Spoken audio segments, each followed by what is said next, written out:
Baik, Assalamualaikum warahmatullahi wabarakatuh.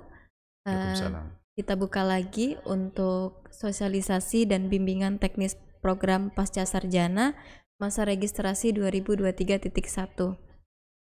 Baik, kepada yang terhormat Ibu Direktur Universitas Terbuka Palembang, Dr. Meita Istianda SIPMSI yang sudah hadir pada kita pada kegiatan hari ini. Ada juga Bapak Manajer Registrasi dan Asesmen, Dr. Andes Muhammad Taira Bunaim MM, dan yang terhormat Bapak Stephen Anthony SIPMSI selaku pemateri pada hari ini, dan juga ada Pak Wahyu Apriyadi Eskom yang akan membantu kita secara praktik ya, secara praktik mengenai teknis admisinya. Dan yang saya hormati juga Bapak Ibu yang saat ini sudah hadir di ruang Zoom ya, yang sudah menyempatkan waktunya untuk hadir di ruang Zoom ini. Dan langsung saja kita dengarkan sambutan dari Direktur Universitas Terbuka Palembang, Ibu Dr. Meita Istianda SIP MSI. Kepada Ibu kami silakan.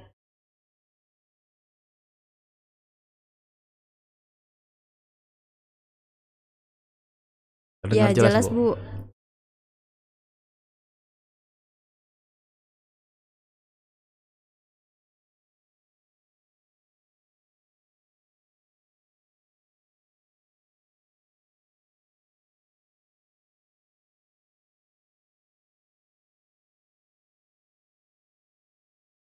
Waktu untuk bisa hadir bersama kami di sini.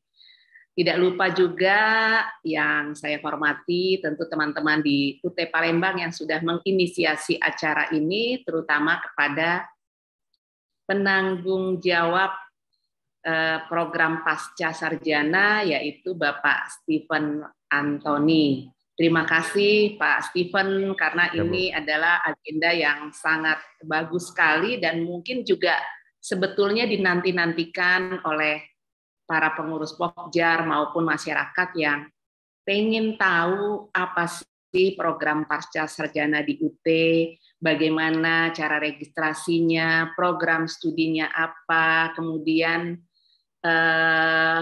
sampai mereka bisa diterima nanti bagaimana, karena kan ini program yang tentunya agak berbeda dengan program S1-nya Universitas Terbuka dalam kaitannya dengan seleksi mahasiswa pasca sarjana. Juga yang saya hormati di sini ada manajer registrasi dan ujian Bapak Khair Abu Naim, juga mungkin bergabung manajer BBLDA mungkin ya pada saat ini, kalau kemarin sakit katanya, dan juga teman-teman dosen di UT Palembang. Nah, Bapak dan Ibu semua, para pengurus Pokjar ataupun mahasiswa yang kemarin sudah mengisi Google Form mungkin ya terkait dengan minat untuk melanjutkan studi di program Pasca Sarjana Universitas Terbuka. Program Pasca Sarjana ini, Ibu dan Bapak, yang ada di Universitas Terbuka itu bukan hanya magister pendidikan dasar saja ya. Ada saya agak lupa ya, tetapi mungkin magister administrasi publik ya, kemudian magister perikanan, magister manajemen sumber daya manusia.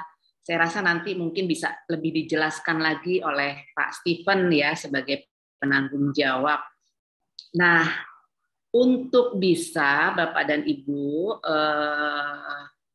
kita mensosialisasikan ini terutama kepada para pengurus Pokjar, memang memerlukan satu usaha untuk pendekatan mungkin ya kepada institusi-institusi yang ada di daerah Ibu dan Bapak. Karena apa? Karena program pasca sarjana itu dari segi pembiayaan memang sebetulnya mahal lah ya dibandingkan dengan program S1. Nah, artinya mereka yang bisa memasuki magister ini, ya program magister adalah kebanyakan mereka yang memang sudah penghasilannya dari segi ekonomi itu mencukupi, ya. Sekitar biayanya kalau tidak salah itu sekarang 9 jutaan per semester, ya, 9 jutaan. Tapi bukan tidak mungkin juga mereka-mereka yang dalam tanda petik misalnya ekonominya masih kurang gitu ya, tapi semangat untuk melanjutkan pendidikan tinggi itu kuat, saya rasa pasti akan ada jalan keluar ya, baik itu dari ibu dan bapak sendiri ataupun nanti kita coba-coba diskusi ya, barangkali ada hal-hal yang bisa juga kami bantu dalam arti mencari misalnya begini, tapi ini bukan janji ya. Misalnya terkumpul nanti sekian orang, mungkin 50 gitu ya. Mungkin kita bisa mendekati bank gitu ya, pemilik modal lah ya dalam hal ini yang bisa memberikan kredit gitu ya, kredit kepada pelajar, kepada mahasiswa ya.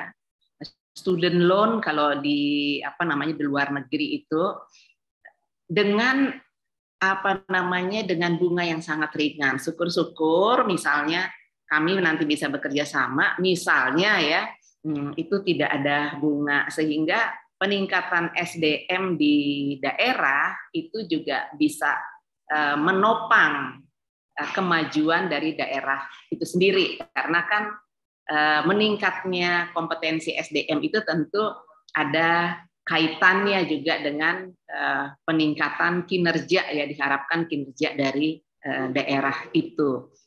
Nah, ini mungkin kemungkinan yang barangkali nanti bisa kita upayakan ya, kita upayakan tapi belum tentu. Yang kedua, kalau tadi yang pertama, jadi begini Bapak dan Ibu, untuk program pasca sarjana ini kita itu selektif ya, kan berbeda ya dengan S1 asal dia memiliki ijazah SMA, oke, kita terima gitu. Nah, kalau yang S2 ini ada seleksinya, sehingga tidak semua nanti yang berminat itu bisa terseleksi secara akademik ya, akademik utamanya. Nah, kalau administrasi sudah jelas ya, dia misalnya harus S1, bidangnya mungkin bisa jadi ya kalau tuntutan pekerjaan itu harus linier. Kemudian tentunya terdaftar juga perguruan tingginya di Dikti, nanti itu di kita lihat gitu ya, kita lihat. Nah, mungkin yang menjadi bukan momok sebetulnya, seleksinya nanti akan tereliminasi karena seleksi dari bidang ilmunya, ya, bidang ilmu. Juga mungkin nanti dari TOEFL-nya. Tetapi untuk TOEFL ini, jika nanti para mahasiswa sudah memiliki ya, sudah pernah ya, sudah ada sertifikat TOEFL, itu nanti bisa menjadi satu pertimbangan. Tetapi kalau belum, biasanya bila dilihat dari segi akademiknya itu memenuhi syarat atau tinggi, nanti TOEFL-nya ini bisa sambil berjalan. Setahu saya seperti itu, nanti mungkin Pak Stephen yang lebih detail lagi menjelaskan hal ini. Nah, tetapi Bapak dan Ibu jangan takut itu ya, jangan takut untuk mengikuti seleksinya. Kami di UT Palembang ini nanti saya coba diskusi dengan Pak Stephen. Biasanya kan calon mahasiswa yang pasca sarjana kadang-kadang sudah lama juga tidak mempelajari seperti masa kuliah ya, buku-buku, diktat-diktat atau modul, sehingga untuk langsung dia tune in terhadap teori atau konsep bidangnya yang dia tuju itu belum tentu secepat itu bisa menyesuaikan, tahu-tahu sudah harus ikut seleksi. Nah, mungkin nanti Pak Steven kita bisa memberikan bimbingan ya, bimbingan strategi bagaimana menjawab soal-soal esai dalam konteks seleksi mahasiswa pasca sarjana. Jadi kita nanti bisa lah ya membimbing. Tetapi membimbing ini juga tidak menjamin juga gitu Bapak dan Ibu bisa lulus. Tetapi minimal Bapak dan Ibu lebih siap dan lebih pede bagaimana cara menjawab soal-soal esai. Nah, sosialisasi dan bimbingan teknis ini satu hal yang sangat bagus sekali. Saya tentunya bangga dan mengapresiasi apa yang sudah dilakukan oleh Pak Steven Antony ya. Mudah-mudahan kegiatan sosialisasi dan bimbingan teknis ini bisa berjalan dengan baik sehingga sangat bermanfaat untuk Bapak dan Ibu sekalian. Saya rasa itu sambutan atau arahan saya. Lebih kurangnya mohon maaf. Jika masih ada yang kurang jelas nanti bisa ditanyakan pada saat diskusi. Terima kasih. Assalamualaikum warahmatullahi wabarakatuh. Waalaikumsalam warahmatullahi wabarakatuh. Baik, terima kasih Ibu untuk arahan dan sambutannya.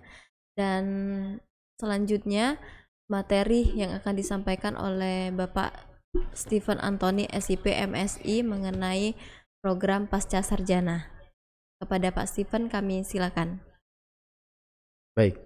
Terima kasih Mbak Ika, izin Bu Direktur, para manajer dan teman-teman dari Pokjar. Saya lihat sini sudah banyak yang bergabung, ada Pak Widno, Pak Samingin, kemudian teman-teman dari Pangkalan Balai juga ada yang sudah bergabung, Pak Ali dan kawan-kawan yang ada di 4 Lawang juga sudah bergabung. Mudah-mudahan kegiatan kita hari ini dapat memberikan informasi yang lengkap kepada teman-teman peminat pasca sarjana Universitas Terbuka. Kami juga siarkan kegiatan ini live di fanpage Facebook UT Palembang. Iya.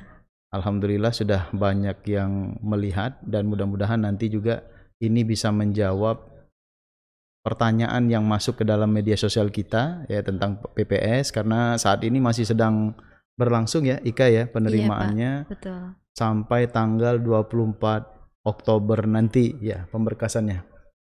Nah, ini baru gelombang pertama dan alhamdulillah animo untuk gelombang pertama ini saya lihat sudah mencapai 45 peminat ya. Tinggal nanti proses admisi dilanjutkan dengan tes seperti yang disampaikan Bu Direktur tadi. Mudah-mudahan lancar dan teman-teman bisa mengikutinya hingga lulus gitu ya. Saya izin share teman-teman. Untuk materinya, apakah sudah bisa dilihat? Mudah-mudahan sudah bisa dilihat. Ya, baik. Tadi sudah diawali pembukaan, kemudian Bu Direktur sudah menyampaikan beberapa ketentuan yang harus teman-teman perhatikan ya dalam pasca sarjana UT. Memang benar berbeda dengan diploma dan strata 1, pasca sarjana atau S2 ini ada tes ya teman-teman ya. Nah ini biasanya tes dilaksanakan 2 tahap, 2 gelombang ya. Untuk teman-teman yang mendaftar hingga saat ini dan nanti sampai tanggal 24 Oktober itu ikut gelombang pertama atau tahap 1. Nah nanti setelah tes tahap 1 ada pengumuman, kemudian di antara pengumuman dan tes tersebut kita akan mulai juga penerimaan gelombang kedua. Nanti kita akan umumkan di media sosial kita. Nah, sebelum kita lebih dalam ke pasca sarjana, ini mungkin sebagian besar juga ada teman-teman kita yang alumni UT ya, sebagian besar. Nah, namun ada juga yang dari luar UT. Kami jelaskan sedikit bahwa Universitas Terbuka ini perguruan tinggi negeri ke-45 ya, diresmikan oleh Presiden Soeharto pada tanggal 4 September 1984 dan sudah cukup lama berdiri, termasuk pasca sarjananya juga kalau tidak salah itu sudah mulai dari tahun 90-an ya kalau tidak salah, itu sudah ada di Jakarta waktu itu. Kemudian untuk yang di Palembang sendiri berdiri tahun 2013. Dan waktu itu pertama kali Pokjar yang hadir di UT Palembang untuk PPS adalah di Pokjar Lubuk Linggau atau Kota Lubuk Linggau. Nah, alhamdulillah waktu itu animonya bagus. Yang paling banyak adalah Magister Administrasi Publik pada saat itu. Kemudian dilanjutkan di Pokjar Pagar Alam dan Sekayu untuk Magister Pendidikan Dasar. Dan sampai saat ini mudah-mudahan semua mahasiswa dan calon mahasiswa dapat mengikuti kegiatan ini dengan lebih mudah dan lebih baik karena layanan sudah beragam juga Ika ya. Sudah ada Tuweb, sudah ada Tuton. Kalau dulu MPDR itu harus berbasis kelas, satu kelas.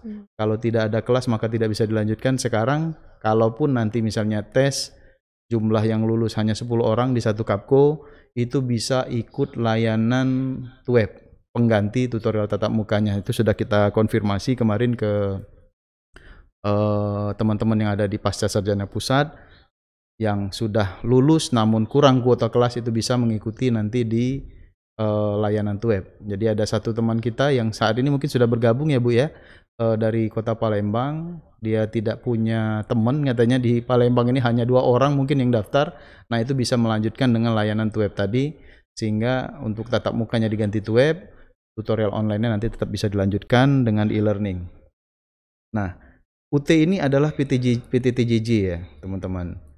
Kenapa dikatakan perguruan tinggi terbuka jarak jauh? Karena terbukanya itu usianya tidak dibatasi, tahun ijazah terakhirnya juga tidak dibatasi, ruang dan waktu bisa di mana saja dan kapan saja, dan sudah kita maklumi sekarang ini banyak yang melihat UT sebagai solusi ya di tengah pandemi kemarin.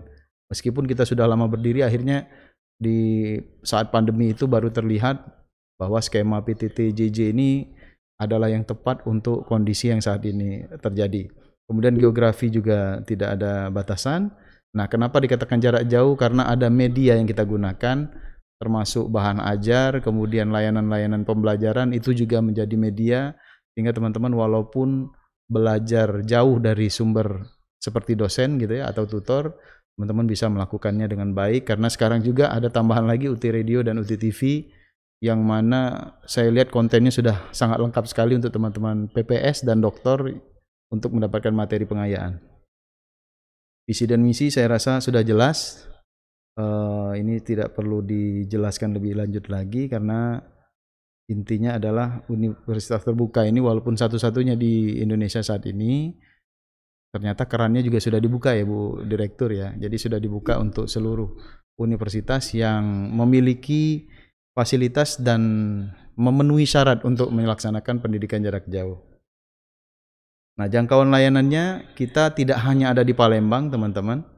Ada juga di 39 daerah ya. Ada 39 daerah. Kalau di Jawa Tengah, Jawa Barat dan Jawa Timur itu ada lebih dari 1 UPBJJ, namun di luar Jawa tersebut biasanya satu provinsi itu ada 1 UPBJJ yang berdiri di daerah tersebut.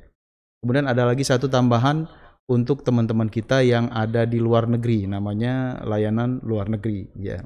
Sama prinsipnya adalah menyelenggarakan kegiatan operasional pembelajaran, kemudian menjalin kerjasama dengan mitra. Jadi ini keunggulan kita ya, magister kita. Banyak teman-teman dari kantor pajak yang lulusan S1 melanjutkan S2-nya itu di UT, karena walaupun misalnya dia daftarnya di Palembang, kemudian nanti pada saat ada penugasan atau pindah tugas, ini hal yang biasa ya bagi teman-teman perpajakan, kemudian dari keuangan, dia pindahnya misalnya ke Bandung, dari Palembang ke Bandung, di Bandung sudah ada. Jadi dia tidak perlu mengulang dari awal lagi kuliahnya. Dia cukup melanjutkan apa yang sudah dia lakukan di UPBJJ Palembang ke Bandung, sehingga tidak perlu mendaftar kembali dari awal, mengulang lagi proses pembelajaran dari awal, sehingga bisa diselesaikan. Bahkan ada satu alumni kita, itu dia sudah pindah sebenarnya 1 tahun yang lalu di Bandung ya Mbak Ika. Namun dia melanjutkan kuliahnya tetap sebagai mahasiswa Palembang. Nah, ini karena bimbingannya bisa dilakukan secara online, termasuk penyusunan tesis, kemudian perbaikan-perbaikan itu bisa dilakukan dengan aplikasi yang ada di UT, sehingga tidak ada masalah. Walaupun pembimbingnya ada di Palembang, satunya ada di Jakarta misalnya, satunya ada di Bandung, itu bisa dilakukan. Bahkan bisa dilakukan via virtual seperti ini. Nah, inilah guna jangkauan layanan yang luas yang kita miliki dari UT. Jaringan kerjasama banyak. Kita menggunakan tutor itu dari universitas-universitas ternama ya di Indonesia, bisa dari UI, bisa dari UGM, bahkan kami membahas ahli pernah yang paling jauh itu dari Unhas ya, dari Unhas, Profesor Sangkala kalau nggak salah. Waktu itu kita undang ke Palembang untuk menjadi pembahas ahli proses pembimbingan tesis. Nah, jadi ini sudah luas sekali jaringan kita ya. Kalau di luar negeri itu ada ICDE dan beberapa universitas yang kita ajak kerjasama dalam penelitian, dalam karya ilmiah maupun dalam proses pembelajaran juga. Kalau jaminan mutu, ada 2 institusi yang menilai mutu universitas terbuka, baik itu S1, S2 maupun S3 ya teman-teman. Dari Ban PT tentu saja kita memiliki akreditasi ya. Kalau untuk magister semuanya sudah terakreditasi B. Namun untuk yang S1 itu sudah ada 11 program studi yang dapat akreditasi A, kemudian yang untuk B 28 program studi, kemudian untuk yang terakhir ini yang paling baru, yang paling update teman-teman, S1 PGHD UT itu sudah dapat akreditasi A dari Ban PT. Nah, kemudian untuk yang luar negeri, karena tadi kita pendidikan jarak jauh ya, juga dipantau dan diawasi oleh ICDE, International Council for Distance Education ya.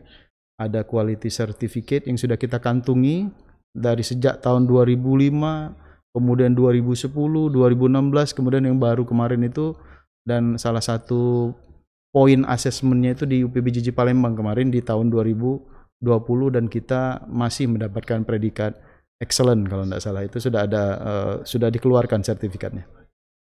Nah, ini tadi yang disebutkan oleh Bu Direktur. Jadi program studi kita di PPS itu tidak hanya MPDR, tidak hanya pendidikan ya. Kalau di fakultasnya di FISIP itu ada S2 Administrasi Publik, kemudian sudah ada jenjang S3-nya juga, S3 Administrasi Publik. Kalau di Fakultas Sains dan Teknologi, kalau dulu namanya MIPA ya teman-teman, ada S2 Manajemen Perikanan dan S2 Studi Lingkungan. Kemudian untuk Fakultas Ekonomi ada S2 Manajemen dan sudah ada juga jenjang S3 Ilmu Manajemen. Jadi sudah ada doktor juga di FE ya. Kalau untuk FKIP, nah ini yang paling banyak, ada S2 Pendidikan Matematika, ada S2 Pendidikan Dasar, nah ini yang paling banyak peminatnya. Kemudian ada juga S2 Pendidikan Bahasa Inggris. Nah, khusus untuk FKIP, kita memang memerlukan surat keterangan mengajar, karena nanti sebagian besar kegiatan penelitian tindakan kelas, kemudian ada beberapa mata kuliah itu memang memerlukan kelas untuk teman-teman melakukan kegiatan. Ya, itulah kenapa sama seperti S1 kita biasanya disyarat nanti meminta surat keterangan mengajar dari teman-teman. Nah, kalau MM ini banyak. Memang yang di sini yang di display pada slide ini adalah S2 manajemen ya teman-teman ya. Namun kalau kita masuk lagi ke bidang minatnya, ada bidang minat pemasaran, ada keuangan, ada SDM atau sumber daya manusia. Nah, jadi 3 bidang minat ini mungkin teman-teman bisa sebarkan juga ke yang lain, karena di manajemen itu sampai jenjang S3 ya teman-teman, ada 3 bidang minat yang bisa diikuti sesuai dengan kebutuhan karir teman-teman. Nah, jumlah mahasiswa sudah 4.130 kalau total ya. Kemarin kita memang agak banyak dapat mahasiswa baru di 2022.2 itu 459 mahasiswa. Dan dinominasi oleh Magister Manajemen dan Magister Pendidikan Dasar. Ini ya. Kemudian jumlah lulusan sudah 5.379 ya per September 2022. Yang paling banyak itu lulusan dari Magister Administrasi Publik. Nah, untuk MAP ini memang di UPBJJ UT Palembang kemarin di Pokjar Kota Lubuk Linggau kita mendapatkan hampir 5 kelas ya untuk administrasi publik, sehingga ini kemarin itu banyak juga lulusan dari MAP yang ada di Kota Lubuk Linggau ingin melanjutkan ke doktor administrasi publik. Mudah-mudahan nanti bisa terwujud sehingga di UT Palembang tidak hanya ada S2 tapi ada juga doktoral nanti. Nah, struktur kurikulumnya seperti ini, teman-teman. Bisa dibaca nanti di katalog. Sama ya seperti universitas lain, kita kisaran 40 sampai 42 SKS kalau beban studinya, bisa diselesaikan dalam jangka waktu 2 tahun ya. Semester 1, 2 dan 3 biasanya itu masih mata kuliah. Namun ada di semester 3 itu sudah kita lakukan, atau di semester 2 ya kalau nggak salah, mata kuliah studi mandiri, seminar dan workshop, sehingga ini sudah bisa mengarah ke tesis nantinya di semester 4. Karena di semester 4 itu satu mata kuliah saja, yakni tugas akhir program magister. Cuman satu itu saja yang teman-teman ambil dalam paket. Nah, bagaimana jika lewat masa studi? Berbeda dengan universitas lain, di UT itu kalau kita sudah lewat 4 semester, masuk semester 5 misalnya karena belum selesai tesisnya, itu tidak lagi bayar paket, teman-teman. Misalnya untuk yang fully online itu kan 7.400.000, itu tidak lagi bayar 7.400.000 di semester 5, namun hanya bayar biaya lewat masa studi namanya 1 juta rupiah. Jadi itu sampai nanti teman-teman menyelesaikan kuliah. Nah, ini juga merupakan keringanan ya, karena kemarin itu banyak yang bertanya juga Ika di medsos, Pak, apakah ada diskon dari UT kalau kita lewat masa studi? Saya bilang bukan diskon lagi ini namanya, karena dari 7 juta, dari 9 juta itu berkurang menjadi 1 juta.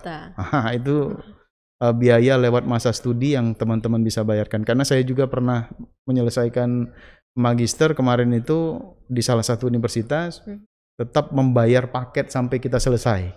Nah, ini insya Allah kalau di UT sudah lebih ringan karena lewat masa studinya cuma 1 juta. Ya. Nah, untuk TAPM sama ya. Kalau di kita itu namanya TAPM, tapi kalau di luar itu tesis namanya. Tesis ya. Beda penamaan. Beda penamaan tapi sama.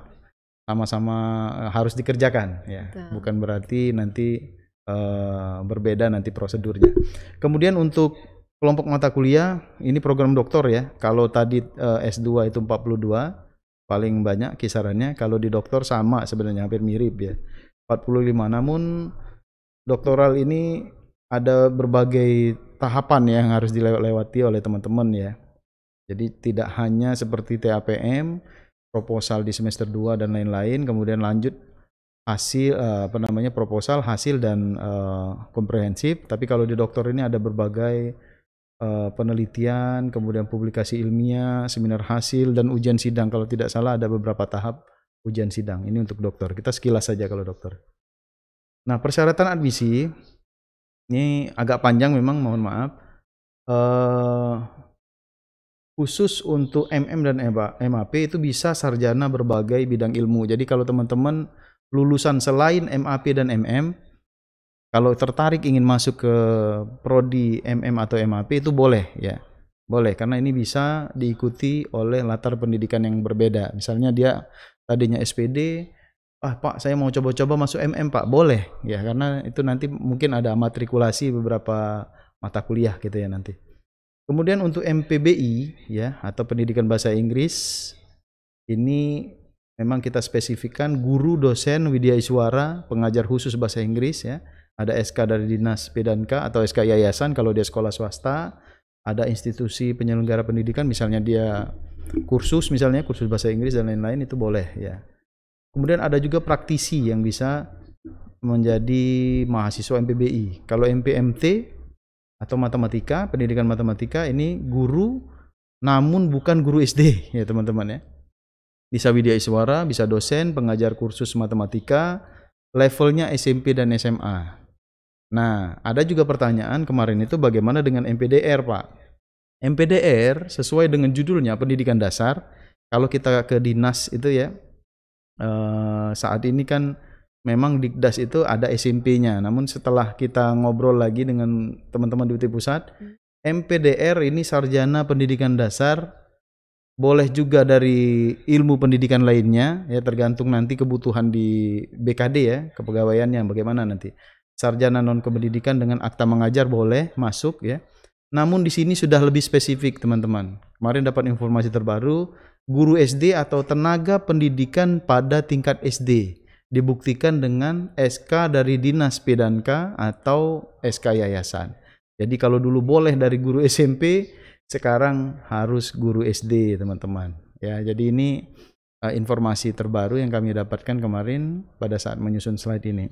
Kemudian untuk MMP, manajemen perikanan, ya, ini yang dari MIPA atau FST, sarjana ilmu perikanan dan lain-lain, itu sama seperti yang ada di slide. Kemudian untuk sisanya itu teman-teman bisa dibaca ya. Untuk DIM itu boleh dari berbagai bidang ilmu. Kalau untuk doktor administrasi publik juga boleh dari beberapa program studi dan bidang profesi yang relevan. Nah, jadi ini ya. MPDR kemarin itu banyak pertanyaan, Pak, saya guru SMP. Memang dulu saat pertama kali dimulai di Pagar Alam dan Sekayu itu memang MPDR bisa diikuti oleh guru SMP ya. Dan sudah ada lulusannya juga, kemarin itu juga sudah bisa dipakai ternyata. Nah, sekarang sepertinya lebih spesifik ya, teman-teman. Nah, pembelajarannya seperti ini, proses dan prosedurnya, registrasi, kemudian ada LPKBJJ, layanan pendukung kesuksesan belajar jarak jauh, sama seperti teman-teman S1, ada OSMB, ada PKBJJ. OSMB itu orientasi studi mahasiswa baru ya. PKBJJ pelatihan keterampilan belajar jarak jauh, kemudian penguatan akademik, beda ya kalau kita KU dan WT ya kalau di S1. Kalau ini penguatan akademik, ada matrikulasi mata kuliah. Nah, ini untuk teman-teman yang backgroundnya berbeda tadi. Nah, jadi ada matrikulasi untuk menyesuaikan. Misalnya dia dari sarjana komputer mau masuk administrasi publik kan harus disesuaikan gitu tentang administrasi publiknya. Kemudian ada proses belajar mandiri, baca bahan ajar, perpustakaan digital ya. Kemudian klinik belajar juga ada di situ. Kemudian ada tutorial dan bimbingan, Tuton dan TTM. Nah, khusus untuk tutorial ya. Tadi setelah teman-teman registrasi, kemudian tadi dikatakan Bu Direktur ada tes masuk, lulus tes masuk. Kemudian ikut LPKBJJ di pembelajaran, berbeda dengan teman-teman S1, di S2 atau pasca sarjana ini, layanan tuton dan tutorial tatap muka itu wajib diikuti, ya, selain ujian akhir semester. Jadi ada 3 komponen penilaian yang wajib diikuti. Pertama, dia ikut tutorial online, kemudian ikut tutorial tatap muka. Jadi tadi kalau dia tidak ada kelasnya di kota tersebut, maka ikut web ya. Jadi bisa ikut web bergabung dengan teman-teman dari UPBJJ lain atau dari kota lain. Dan yang terakhir ada UAS atau ujian akhir semester. Nah, jadi 3 komponen nilai ini harus jalan semua. Kalau di S1 dia tidak ikut bantuan belajar tidak mengapa, hanya ikut ujian saja misalnya. Yang penting nilainya cukup dia boleh. Nah, tapi kalau di S2 ini teman-teman harus jadi perhatian di awal sini. Teman-teman harus bisa mengakses tutorial online dan tutorial tatap muka kalau dia berbasis kelas. Ya. Tapi khusus teman-teman yang memilih misalnya magister manajemen, dia pilih yang paket fully online. Jadi ada 2 paket. Paket yang berbasis kelas itu 9.300.000, paket yang tidak berbasis kelas atau mandiri fully online ya, online sepenuhnya itu 7.400.000. Kalau dia memilih layanan yang tadi ada tatap mukanya itu 9.300.000 ya, 3 komponen itu harus diikuti. Tapi kalau dia ngambil yang fully online yang 7.400.000, dia cukup ikut tutorial online, kemudian ikut ujian. Namun komposisi nilainya berbeda, ya. Jadi ada 2 itu jenisnya ya teman-teman ya. Baru nanti setelah evaluasi belajar ada sidang tesis atau TAPM, baru nanti bisa wisuda. Bahan ajar sekarang sudah beragam. Kita sudah ada bahan ajar cetak. Dan ini sudah include dalam biaya pendidikan. Tidak perlu lagi beli buku di luar ya teman-teman ya. Kalau beli buku di luar untuk tambahan literasi boleh. Atau baca di media atau baca di ruang baca virtual yang sudah kita siapkan juga ada ya. Misalnya mau lihat contoh jurnal, contoh TAPM pun ada ya di ruang baca virtual. Nah, juga sudah ada buku itu bisa dibaca di bahan ajar digital berbasis Android dan iOS. Jadi sudah lengkap bahan ajarnya, berbeda dengan zaman dulu ya, susah bawa buku kemana-mana, sekarang bisa lewat online. Dan yang terbaru kemarin dari Kepala P2M2 mengatakan sudah ada juga bahan ajar digital interaktif yang mana teman-teman bisa buka di aplikasi handphone atau di tabletnya dan sudah bisa ditandai langsung di tabletnya, ya. Nggak perlu lagi pakai kertas lagi, dia langsung stabilo secara digital di dalam aplikasi tersebut. Jadi sudah sangat mudah sekali untuk bahan ajar ini. Kemudian fasilitas belajarnya tadi sudah saya sebutkan, ada banyak ya, termasuk Pokjar dan Salut itu bagian dari fasilitas layanan belajar teman-teman nanti ya kalau di daerah. Ada Pak Witno nanti yang membantu di Pangkalan Balai, ada Pak Ali yang ada di Empat Lawang, kemudian ada juga di Lubuk Linggau ada Salut Silampari, ada Pokjar juga di sana. Jadi bisa digunakan ya teman-teman.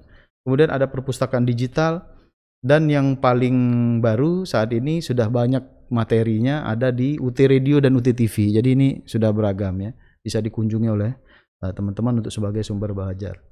Kalau asesmen hasil belajar sama ya. Kita ada ujian akhir semester, ada tugas.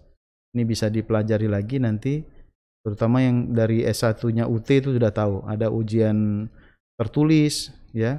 Kalau di S2 ini nanti kemungkinan sebagian besar THE, take home exam, jadi dikerjakan di rumah.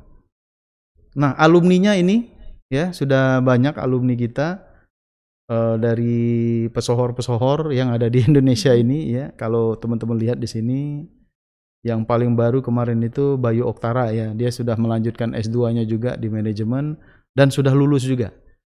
Tuh ya. Apa keunggulannya? Nah, ini keunggulan yang dimiliki oleh mahasiswa UT PPS ya. Pertama negeri, yang kedua belajarnya sambil bekerja bisa gitu ya. Jadi tidak menyita waktu.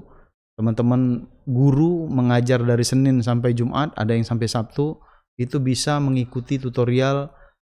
Walaupun tatap muka itu biasanya kami pilihkan harinya itu tidak mengganggu jam mengajar ya, tidak mengganggu waktu mengajarnya. Bisa Sabtu, bisa Minggu gitu ya. Dan yang fully online lebih ringkas lagi pelajarannya. Kemudian biayanya terjangkau. Kalau kita lihat memang agak bersaing ya kalau dari sisi harga, kalau cuma lihat harganya saja ya. Tapi coba teman-teman hitung biaya kalau teman-teman kuliahnya itu di luar domisili. Nah, itu ya, belum lagi ongkos dan lain-lain.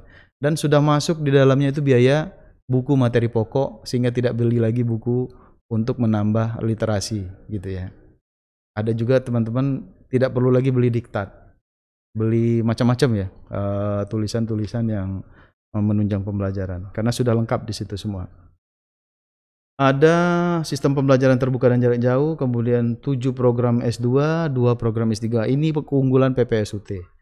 Nah, untuk pendaftaran sendiri, yang gelombang pertama ini kita sudah buka dari tanggal 1 September tadi sampai 24 Oktober. Jadi ini masih ada waktu ya teman-teman ya, yang masih ingin melakukan pendaftaran ini bisa dilakukan. Kami akan terus memantau proses admisi, perhatikan berkas-berkas yang diminta di aplikasi. Ya. Kalau dia minta ijazah, biasanya kan diterangkan di situ kopi legalisasi ijazah, kopi legalisir ijazah.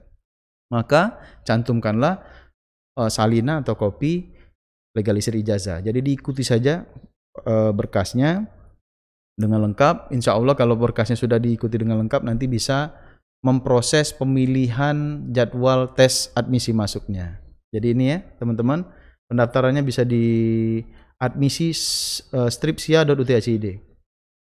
Tes masuk ini bagi teman-teman yang sudah mendaftar, karena di sini juga ada bergabung dari Pangkalan Balai, teman-teman yang sudah melakukan admisi dan pembayaran. Tes masuk itu tadi sudah bisa dilihat ya teman-teman, pada saat mendaftar di akun SIA-nya sudah muncul biasanya tanggal 19 atau sampai 20 November nanti. Pengumumannya tanggal 28 Desember 2022. Jadi di antara tes dan pengumuman ini kita akan buka juga untuk gelombang keduanya. Jadi jangan khawatir ya, waktunya masih panjang.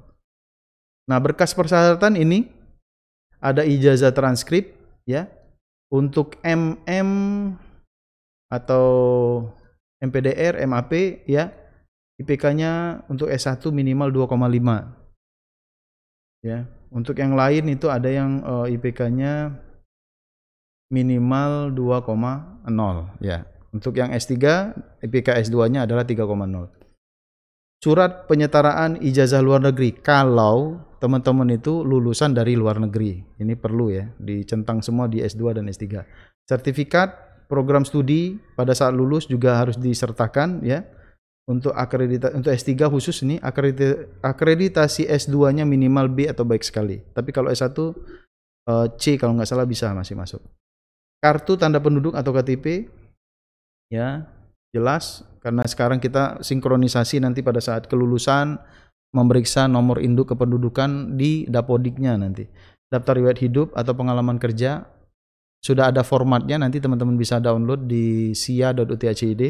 Rancangan penelitian, nah ini yang banyak belum paham kemarin itu pada saat ngupload ya. Kalau untuk tesis itu memang 1000 sampai 1500 kata. Yang perlu ditekankan oleh teman-teman di sini adalah pertama originalitas tulisan, karena banyak juga yang hanya mengcopy paste dari luar, Ika. Nah, kemudian yang kedua, latar belakang penelitian itu tidak harus teman-teman sudah menyebar angket.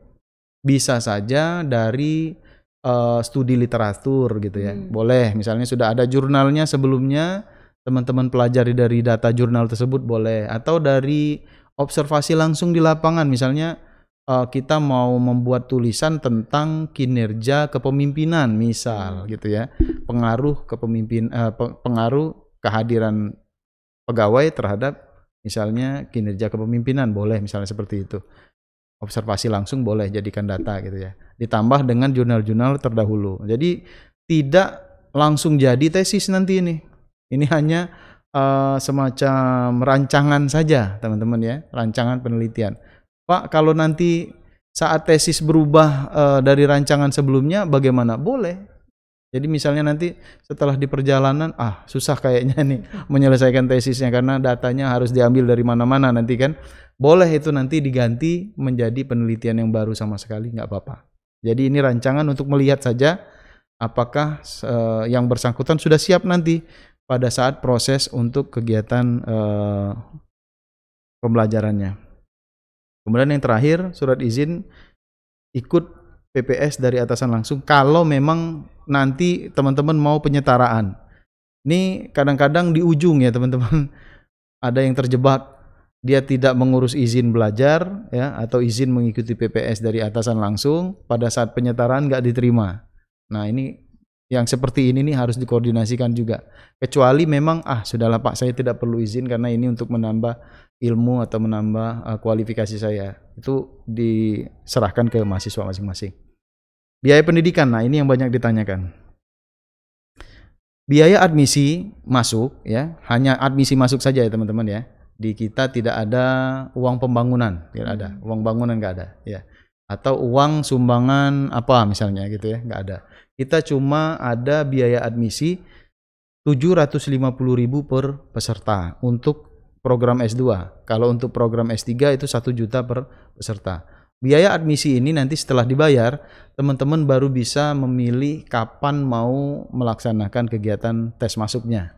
Itu ada opsi nanti di akun SIA-nya masing-masing.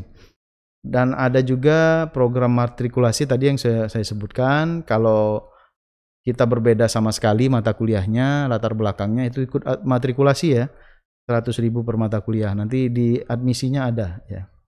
Ada uang kuliah per semester. Nah ini biaya per semesternya. Kalau S2-nya tanpa kelas reguler atau fully online, maka biayanya adalah Rp7.450.000 ya. Kemudian kalau dia berbasis kelas atau reguler, Rp9.350.000 per semester. Biaya ujian sidang juga sudah ada ya, di sini sudah lengkap ya.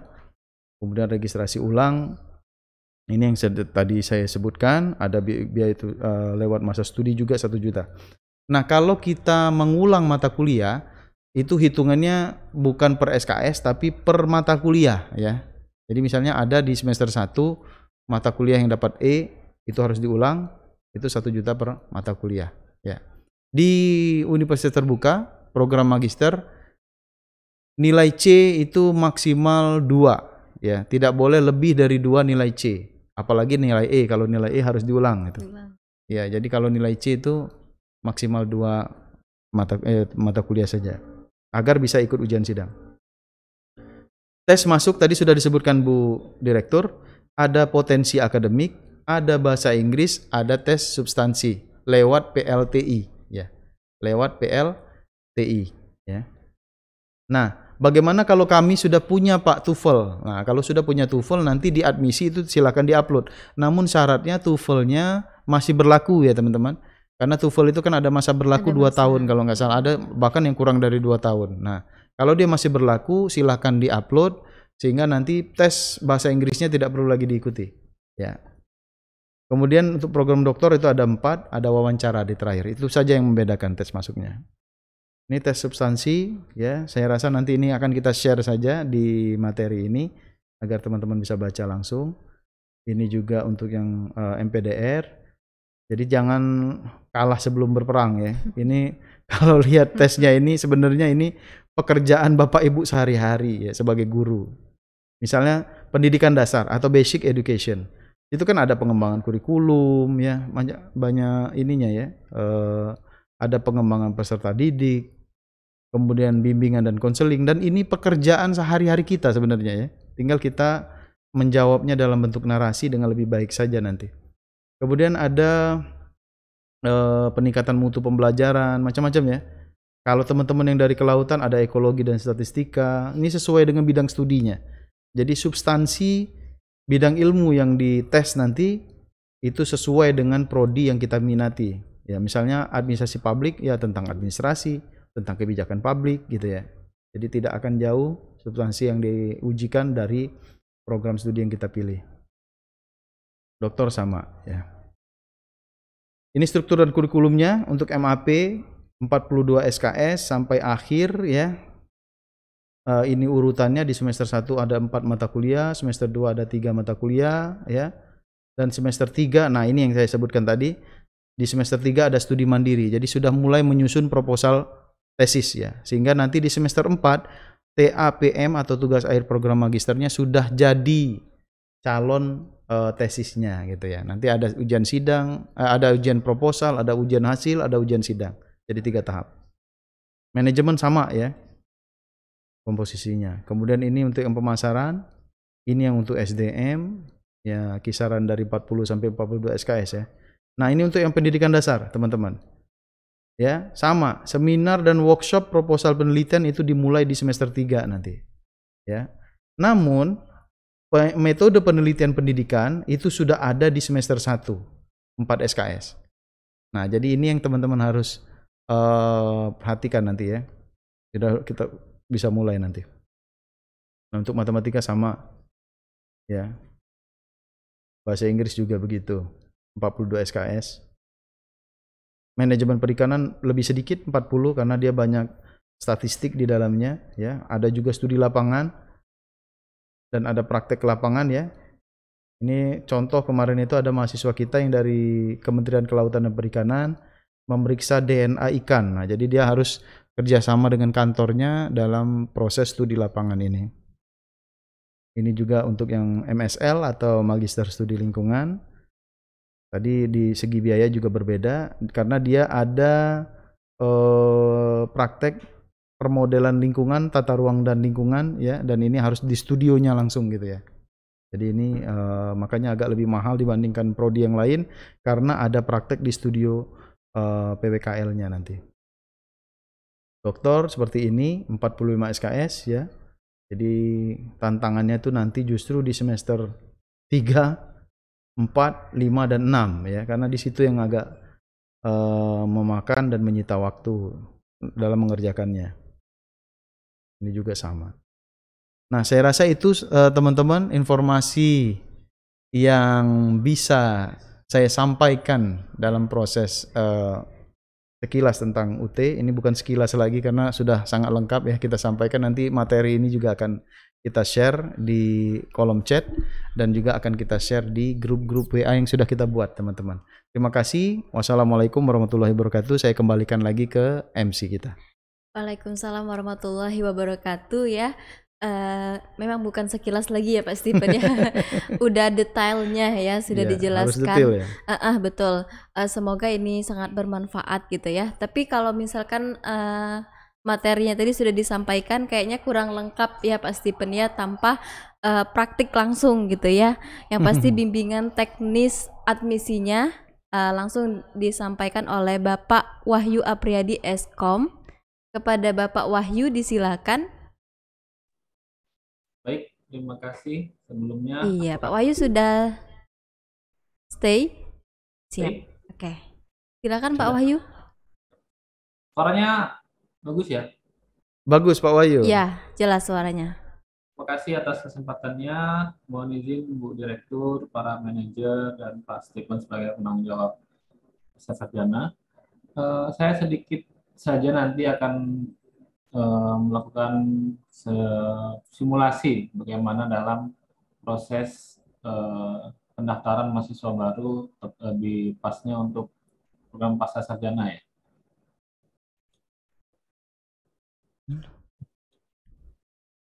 Ya. Jadi untuk tadi sudah dijelaskan oleh Pak Stephen, untuk program Pasca Sarjana sendiri itu di UT untuk pendaftarnya tadi ditutup tanggal 24 Oktober. Jadi sebelum 24 Oktober nanti untuk tahap 1 ya mungkin Pak Stephen ya. Nanti mungkin tahap 2 Iya, akan tahap dibuka 1. lagi. Dan untuk tahap pertama itu tanggal 24 Oktober. Untuk aksesnya sendiri itu kita bisa di sia.uti.ac.id. Sudah kita share juga di media sosial kita share di forum-forum atau di grup-grup bahwa untuk pendaftaran itu semuanya di sia.uti.ac.id. Selanjutnya nanti di sini ada pilihan 4. Saya coba lihat dulu. Ya ada 4 pilihan. Jadi ada calon mahasiswa, mahasiswa untuk dan di bawah sekali ada admisi pasca sarjana. Jadi kita nanti pilih yang admisi pasca sarjana ini. Calon mahasiswa kita klik, ya. Dia akan muncul seperti ini. Ini bisa kita hapus saja. Ini untuk yang di atas ini untuk yang sudah punya email atau sudah pernah mendaftar atau sudah menjadi mahasiswa.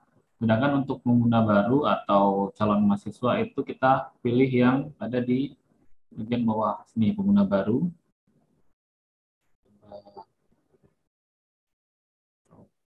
Di sini ya. Yang di menu sini.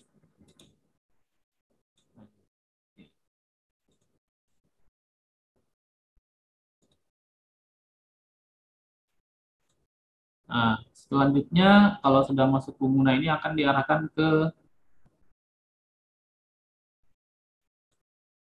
menu pengisian daftar atau data pribadi awal, di mana ini dibutuhkan untuk data-data pertama, yang dimana di sini terdiri dari nama lengkap. Dan saya isikan nama lengkap di sini. Ini untuk pertama ya Bapak Ibu semua, tempat lahirnya saya tulis di sini, tanggal lahir. Seperti biasa kita mengisi data-data ketika akan membuat akun online ya, apapun itu biasanya sudah ini standar dari aplikasi atau website. Dan di sini nomor induk pendidikannya masukkan. Tadi dia ada Kandungnya bisa masuk. Nama ibu kandungnya jangan sampai salah ya. Karena ini akan dicek nanti validasi seperti di bank juga. Nomor HP jangan sampai lupa juga. Selanjutnya nama email yang aktif yang bisa dibuka, nanti akan dikirimkan link pemberitahuan atau link aktivasi ke sana. Dan selanjutnya ini password. Passwordnya di sini sudah ada keterangan bahwa minimal 6 karakter, harus mengandung 1 huruf kecil, 1 huruf besar, dan angka. Jadi contohnya misalnya di sini kita buatkan aja Wahyu atau Palembang. Misalnya Wahyu saja, Wahyu 10, itu misalnya. Nah, itu ya biasanya seperti itu. Ulangin lagi, speednya aja tidak perlu susah. Masukkan pertanyaan jawabannya. Lalu buat akun mahasiswa, nanti dia akan kirim tampilannya akan seperti ini. Nih, nah, dia akan masuk ke email mahasiswa. Selanjutnya, silakan aktivasi. Setelah aktivasi nanti diminta untuk mengisi kembali data lanjutan. Nah, berarti lanjutan nanti baru membayar pendaftaran, uang pendaftarannya. Itu ya.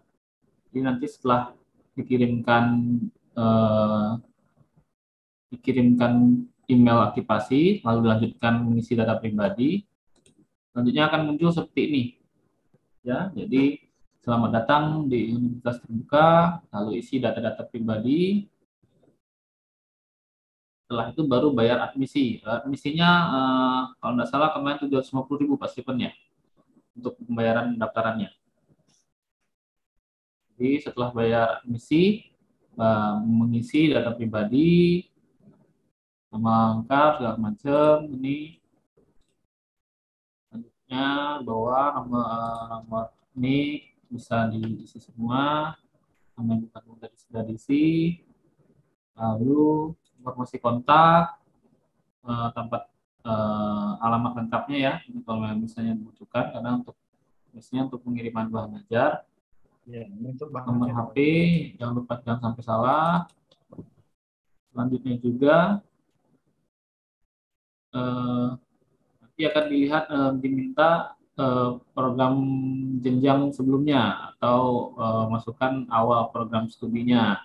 Di sini dimasukkan di sini ya, dengan lahir, misalnya dari PGSD. Nah ini kebetulan dari universitas terbuka juga. Jadi kalau memang misalnya ada dari universitas lain, silakan dimasukkan keterangan isian keterangannya mulai dari nomor ijazah, tahun ijazah, jurusan asal dan nama universitas serta IPK-nya ya. Yang tadi sudah disampaikan bahwa ada minimum IPK-nya. Nah, setelah setelah ini lalu akan diminta pengisian data-data selanjutnya. Data lagi, data sampai bawah, sampai pendataan guru. Kalau non guru, kalau non guru berarti nanti tidak perlu diisi ini. Kalau untuk manajemen yang non guru. Selanjutnya unggah berkas. Selanjutnya unggah berkas ini yang memang tadi sudah disampaikan, beberapa berkas administrasi yang harus disampaikan, mulai dari pas foto, KTP, fotokopi KTP, lalu ijazah S1 D3 atau D4-nya, transkrip nilainya itu berbeda ya, jangan digabung. Lalu surat pernyataan luar negeri, tapi kalau tidak ada tidak perlu aktifin B diunggah. itu mic. Selanjutnya ini CV atau kurikulum vitae atau data riwayat hidup dan pengalaman kerja dibuat seperti biasa standarnya. TOEFL. Nah ini kalau ada TOEFL silahkan dilihat TOEFL-nya. Nanti kemungkinan tidak akan kalau sudah memiliki TOEFL untuk tes masuknya yang untuk substansi bahasa Inggris itu kemungkinan tidak akan diikutin lagi. Seperti yang Pak Stephen sudah sampaikan tadi. Jadi kalau sudah punya TOEFL yang masih berlaku, nanti akan kita validasi atau kita verifikasi. Kalau memang itu berkasnya memang kita cek sudah layak atau tidak ada masalah, berarti nanti kemungkinan untuk tes bahasa Inggrisnya akan dilewatin gitu aja. Selanjutnya kalau memang misalnya sudah pernah tes TPA juga, tes potensi akademik sebelumnya di penyelenggara tes seperti itu, bisa juga diupload di sini ya. Kalau memang sudah pernah ngikutin tes TPA, silakan diupload di menu sini. Nanti juga kalau setelah validasi berkas dan validasi pengecekan datanya memang layak dan benar, berarti nanti kemungkinan juga akan untuk tes masuknya untuk TPA akan langsung ke menu, langsung ke ujian substansi dari jurusan itu sendiri. Selanjutnya ini yang rencana penelitian singkat tadi yang sudah dijelaskan Pak Stephen juga. Ini yang perlu kita upload juga, di mana rencana kita nanti apakah mengenai penelitian yang akan kita ambil. Di sini untuk pertama untuk proses masuk ini nanti sudah dijelaskan Pak Stephen juga tadi, boleh berbeda jika pada saat di perjalanan perkuliahan ternyata judul tersebut ingin dirubah. Kita boleh lihat aja sendiri sini sudah sebentar contoh seperti ini. Ini contoh saja. Ya, isinya contoh-contoh seperti ini. Nanti akan diverifikasi tim validasi dari UT Pusat. Apakah ini kan judulnya nanti judulnya sudah disampaikan di sini, tapi jika nanti seiring waktu perjalanan perkuliahannya ternyata judulnya sudah mulai tidak relevan atau memang misalnya mau diganti atau mau dikembangkan lagi juga tetap terbuka ya. Jadi ini untuk pertama dilihat sebagai batas sebagaimana kemampuan sejauh mana kemampuan calon mahasiswa dalam menempuh penelitian nanti. Tidak lupa juga di sini ada akreditasi program studi asal dari screenshot PT biasanya ini. Ini yang tanda bintang merah ini wajib semua itu Pak Wahyu ya? Ya benar. Nah ini akreditasinya biasanya sudah bisa kita lihat ya, dari Ban PT ya. Ini semuanya merah-merah semua, ini harus diisi semua seperti Pak Stephen bilang tadi. Jadi file-filenya semuanya mandatory atau diperlukan. Selanjutnya karena berhubung yang mahasiswa ini adalah guru atau mengambil program studi Magister Pendidikan Dasar, jadi harus disertakan surat keterangan mengajar serta surat fotokopi SK dari CPNS ataupun yayasan tempat mengajar. Angkatan sebagai guru ya? Ya, sebagai guru.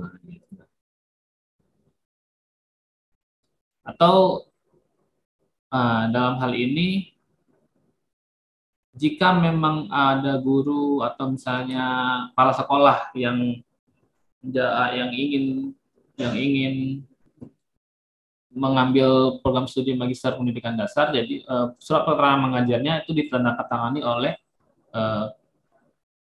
biasanya itu kepala dinas atau kepala kepala dinas ya pasti pun ya.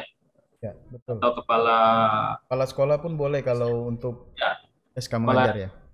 Yang dia level di atasnya, jadi bukan kepala sekolah itu sendiri yang mendatangkan. Oh iya, kalau kepala sekolah paling tidak kabitnya ya. Nah, kabitnya gitu ya. Ya. Selanjutnya fotokopi SK CPNS atau yayasan ini sudah biasa ya, bahwa memang menerangkan bahwa calon mahasiswa tersebut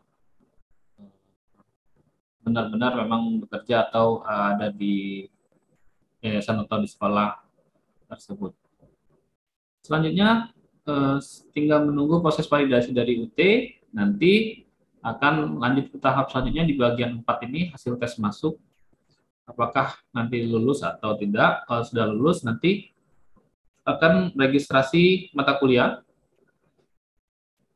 Lalu sudah mata kuliah nanti baru upload bekas tambahan. Tapi ini lebih lanjutnya setelah hasil tes masuk ya, Stephen ya. Betul. Ya, kalau untuk dari berkas-berkas mungkin itu yang perlu disiapkan nanti teman-teman semua. Kalau untuk dari tes tadi sudah disampaikan oleh Bu Direktur juga bahwa nanti kemungkinan sebelum ujian mungkin ada semacam pembimbingan itu pasti pun ya, dalam arti untuk persiapan untuk mengikuti ujian seperti itu mungkin. Begitu mungkin pasti pun dari saya. Apakah ada pertanyaan atau seperti apa nanti?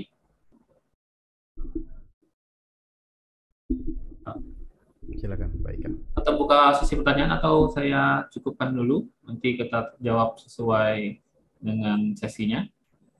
Ya, kayaknya kita langsung ke tanya jawab ya Pak Wahyu ya. Baik. Jadi pertanyaan yang masuk nanti akan dijawab langsung oleh Pak Stephen ataupun Pak Wahyu. Baik. Kalau begitu saya kembalikan ke MC. Terima kasih atas waktu dan perhatiannya. Saya kembalikan ke MC. Baik. Ya, terima kasih. Dan Bapak Ibu, mengenai materi yang sudah disampaikan tadi, silakan kalau misalkan ada pertanyaan mengenai Raise hand ya. materi yang sudah disampaikan. Silakan raise hand. Silakan, jangan malu-malu Bapak Ibu. Ya. Walaupun saya sudah coba jawab juga dari kolom chat ya. Oh, Pak Samingin, silakan Pak Samingin. Ya, silakan Pak. Mikrofonnya diaktifkan dulu, Pak.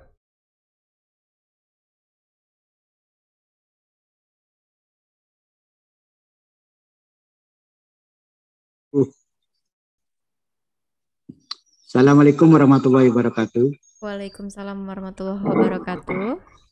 Yang saya tanyakan tadi dari awal rasanya udah jelas masalah tes masuk dan sebagainya.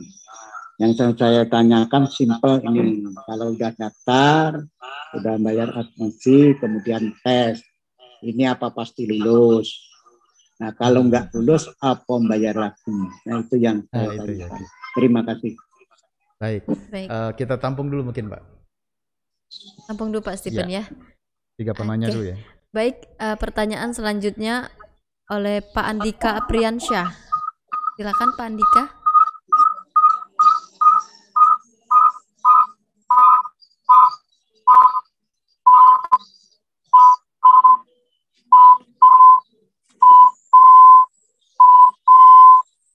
Apa?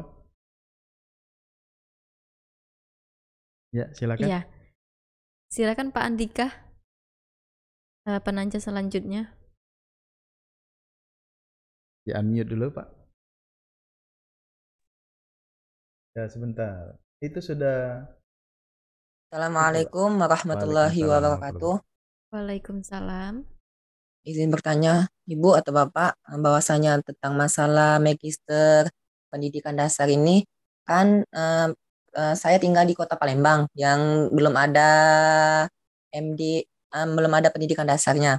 Yang ingin saya tanyakan, bagaimana jika sudah semester 4 kan nanti kan ada tesis. Itu kan tesis kan kita dapat pembimbing, mungkin nggak ada pembimbing. Itu bagaimana proses bimbingan dengan dosen pembimbing jika kita masih mengikuti yang sistem daring itu Pak, yang sistem Zoom, sistem Zoom dengan e-learning itu. Ya, terima kasih. Ya. Masuk. Oke, baik.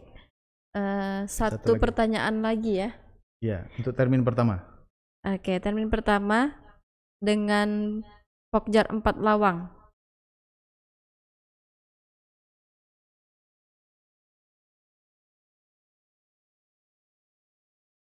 Ada? Di-unmute dulu, Pak. Oke, terima kasih Bu, sudah bisa dibuka. Dengan siapa ini Pokjar 4 Lawang ini? Kedengaran suara saya Pak Stephen? Iya, kedengaran. Iya, kedengaran.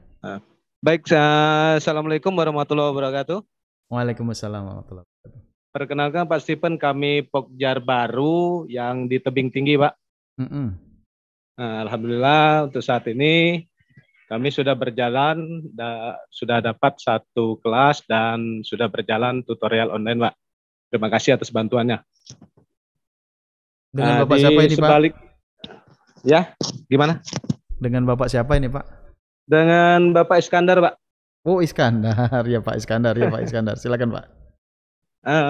Begini Pak, tadi saya mengikuti dari awal sampai terakhir slide yang ditampilkan Pak Wahyu dengan Pak Stephen. Ada yang agak saya bimbang ini Pak, karena kami juga kebenaran baru, dan kebenaran saat baru ini banyak rekan-rekan guru ini yang dari sekolah dasar ini ingin melanjutkan studinya ke S2 Pak. Jadi kami juga agak sedikit rancu ini masalah SK nih Pak. SK yang dari dinas atau SK yayasan. Sedangkan yang kebanyakan yang sudah menemui kami ini Pak, kebanyakan dari guru-guru non pegawai Pak, non PNS. Nah, untuk masalah SK-nya nanti Pak, apakah cukup dari SK kepala sekolah atau memang SK yang harus diterbitkan oleh Dinas Pendidikan setidaknya melalui Kabid, Pak? Untuk sementara hanya itu dulu, Pak. Terima kasih. Oke. Baik, kita jawab mungkin Mbak Ika ya. Ya, silakan Pak. Ya, baik. Nanti izin Bu Direktur, kalau ada yang perlu ditambahkan atau dikuatkan, kami silakan. Iya. Termin 1 ini ada 3 penanya. Ya. Ada dari Pak D kita ini. Pak D Saminin. Iya. Nah, jadi dia bertanya tentang bagaimana tes ini. Apakah nanti jika tesnya itu dilakukan, apakah pasti lulus? Kalau pasti lulus atau tidak itu tergantung upaya dan usaha dari mahasiswanya, Pak. Calon mahasiswa ya. Kalau dia belajar, kemudian substansi akademik itu dipelajari lagi, tadi sesuai dengan bidang studi yang dipilih, insya Allah lulus. Kalaupun, nah ini saya berdoa semuanya lulus ya. Kalaupun tidak lulus, maka ada gelombang kedua atau tahap kedua yang bisa diikuti oleh teman-teman. Bagaimana dengan pembayaran admisi yang tadi? Ya otomatis Pak, karena layanan sudah dilakukan, ya tes itu kan bagian dari layanan Pak. Kita menyiapkan soal, kemudian menyiapkan petugas untuk proses rekrutmen. Nah itu otomatis kalau dia tidak lulus, maka hangus biayanya gitu ya. Dan kalau dia ikut yang di tahap kedua, maka bayar lagi biaya admisi. Ya itu namanya tes ya Pak ya, biaya tes. Mungkin itu bisa menjawab. Kemudian dari Mas Andika, ini bagaimana dengan yang layanannya fully online ya, fully online atau dia ikut MPDR dengan skema web. Bagaimana proses pembimbingannya kalau dia masih sistem daring? Kita akan mengupayakan pembimbing untuk mahasiswa layanan daring ini, yaitu pembimbing yang bisa ditemui paling tidak salah satunya ya, karena ada pembimbing 1, ada pembimbing 2 ya Mas Andika. Pembimbing 1 itu biasanya kita ambil dari dosen yang sesuai kualifikasinya ya, karena ini S2 berarti minimal S3 ya. Kita ambil dari dosen yang ada di Kota Palembang, misalnya dia domisilinya di Kota Palembang. Maka ini akan menyesuaikan saja nanti sesuai dengan backgroundnya ya. Kemudian kalau dia pembimbing 2-nya nanti biasanya diambil dari UT Pusat. Nah, jadi selalu seperti itu polanya untuk yang fully online. Kami kemarin untuk yang MM itu banyak yang fully online. Kita kerjasama dengan Muhammadiyah, kerjasama dengan Unsri untuk dosen pembimbing 1-nya. Nah, pembimbing 2-nya kita ambil dari UT Pusat.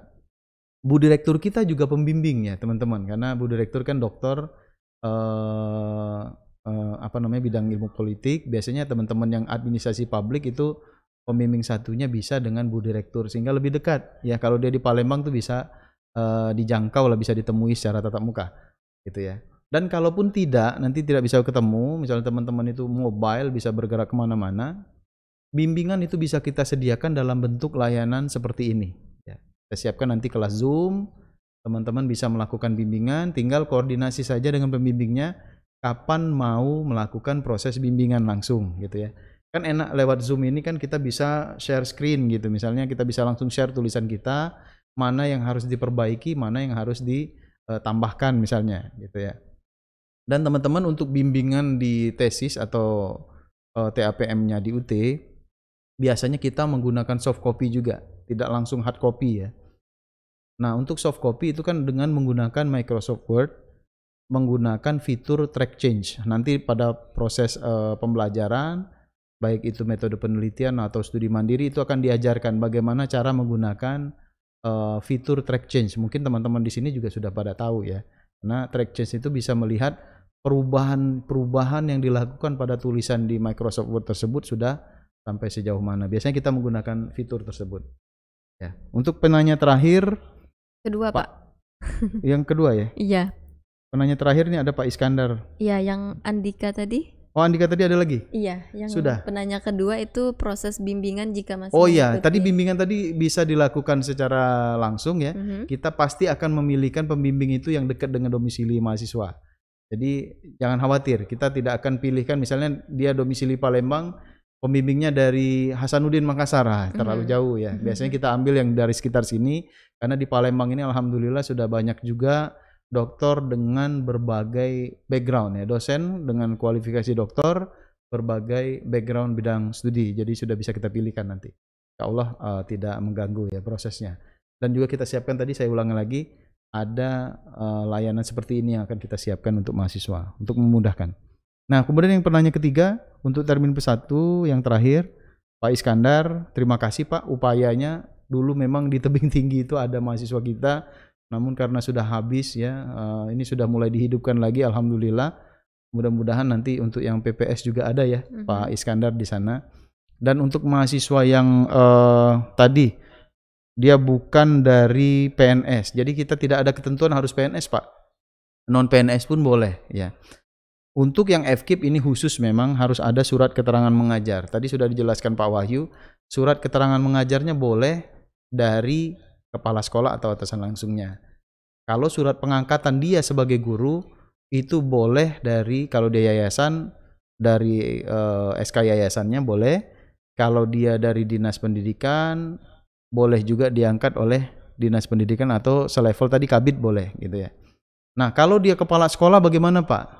Apakah surat keterangan mengajarnya bisa ditandatangani sendiri? Nah, itu tadi dijelaskan Pak Wahyu. SK mengajar kalau dia kepala sekolah posisinya itu paling tidak dari kabidnya. Kalau dia dari MPDR berarti kabid 3 SD kalau nggak salah ya di dinas pendidikan. Kalau dia ngajar SMP berarti kabid Dikdas biasanya. Nah, jadi itu disesuaikan saja. Kalau kepala sekolah tidak mungkin dia menandatangani surat keterangan mengajar sendiri gitu ya. Nah, itu mungkin Pak Iskandar tidak ada kewajiban harus ASN atau PNS, semuanya boleh ya, dengan status P3K boleh, dengan status guru bantu mungkin ada di situ boleh, asal tadi kita bisa mengikuti tesnya dan lulus gitu ya. Nah, saya tambahkan lagi nih, karena tadi sudah disinggung juga oleh Bu Direktur, kita sudah mendapatkan lampu hijau teman-teman untuk bekerja sama dengan bank mitra pembayaran SPP kita. Ada Bank Mandiri, ada Bank BRI, ada Bank BTN ya, ada Bank BNI. Nah, kemarin itu yang sudah saya komunikasi langsung dengan pimpinan cabang salah satu direksi dari yang di cabang Rifai ya, BRI ya, Bank Rakyat Indonesia, itu sudah boleh silakan katanya, karena memang UT kerjasama dengan BRI. Teman-teman yang mau student loan atau pinjaman mahasiswa gitu ya, boleh mengajukannya di BRI. Namun nanti bentuknya bukan pinjaman dana itu dikembalikan atau dibayarkan ke mahasiswa, namun dana itu nanti akan dibayarkan ke rekening UT. Misalnya ini kan 4 semester, berarti 4 semester itu sudah terbayar, tinggal teman-teman skema cicilannya bagaimana nanti yang lebih ringan untuk dilakukan oleh mahasiswa tersebut. Jadi boleh silakan. Jadi bukan berarti nanti teman-teman minjam di Bank BRI kemudian dapat dana, takutnya nanti pada saat pembayaran SPP ada motor baru gitu ya, ada laptop baru, malah nanti berbeda lagi ininya ya gitu pengeluarannya. Ya. Jadi student loan-nya itu sudah jelas, kontraknya nanti akan kita buat dengan pihak bank yang meminjamkan. Ya, teman-teman boleh nanti secara kolektif mengumpulkan berkas siapa yang berminat gitu ya, nanti kita akan atur setelah tes lulus ya teman-teman. Jangan ngajukan sekarang, nanti takutnya udah ngajukan pinjaman kata Pak Semingin tadi, tahu-tahu tesnya nggak lulus. Nah itu ya, jadi silakan nanti kalau sudah mengikuti tes, sudah lulus, kita akan atur bagaimana langkah ke depannya. Itu mungkin. Betul. Itu sesi pertama ya Pak ya. Ada berapa sesi nih kita sesi tanya jawab? Kita buat termin kedua boleh. Ini karena saya lihat sudah angkat tangan, termin kedua boleh 4 langsung. Iya. Jadi untuk termin pertama itu ada Pak Lekat. Silakan Pak Lekat. Jadi yang di Facebook mohon maaf ya karena keluar dari tema kita hari ini, jadi pertanyaannya nggak bisa kita jawab di sini. Silakan Pak Lekat. Oke, baik. Tes modulasi dulu, apakah bisa didengar? Sangat jelas sekali Pak Lekat. Sehat Pak Lekat? Alhamdulillah sehat. Alhamdulillah. Oke, langsung saja Pak Stephen. Saya juga mengikuti dari jam pertama tadi sampai sekarang. Namun 1 jam kemudian baru buka videonya karena tadi lagi di jalan. Dari tadi kami mendengar seputar masalah S2. Saya pengen bergeser sedikit ke S3-nya. Wih, mantap. Kalau tidak salah 2 tahun yang lalu hanya ada 3 UPJJ yang baru bisa menyelenggarakan program S3-nya. Nah, pertanyaannya singkat saja Pak Stephen, apakah di UPJJ UT Palembang sudah buka S3-nya sekarang? Karena teman-teman, khususnya teman-teman di struktural di dalam Kota Kayagung, ada juga yang banyak bertanya dengan kita. Itu saja, terima kasih. Assalamualaikum warahmatullahi wabarakatuh. Waalaikumsalam warahmatullahi wabarakatuh. Baik, penanya selanjutnya, silakan Ibu Fiska. Yanmi dulu, Bu. Ya, Ibu Fiska. Oke, baik. Terima kasih MC dan Pak Stephen. Perkenalkan, saya Fiska, alumni dari UT juga Pak, tapi S1 PAUD. Ini mungkin pertanyaan sekaligus harapan ya bagi kami yang S1 PAUD nih Pak.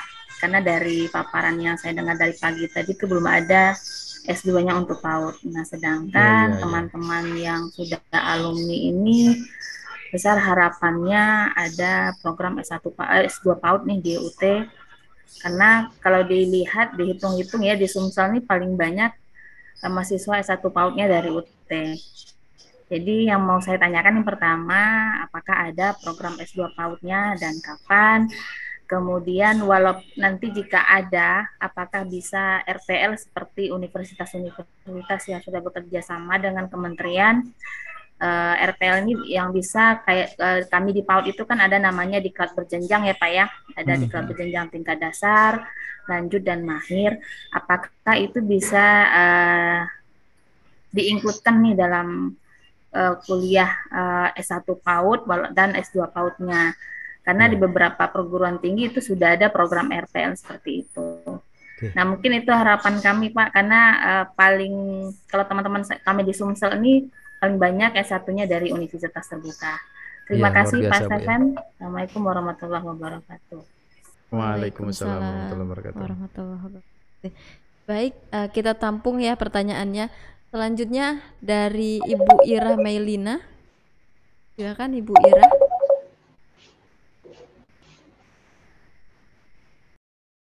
Ibu Ira. Ira Meilina. Iya. Silakan Bu Ira.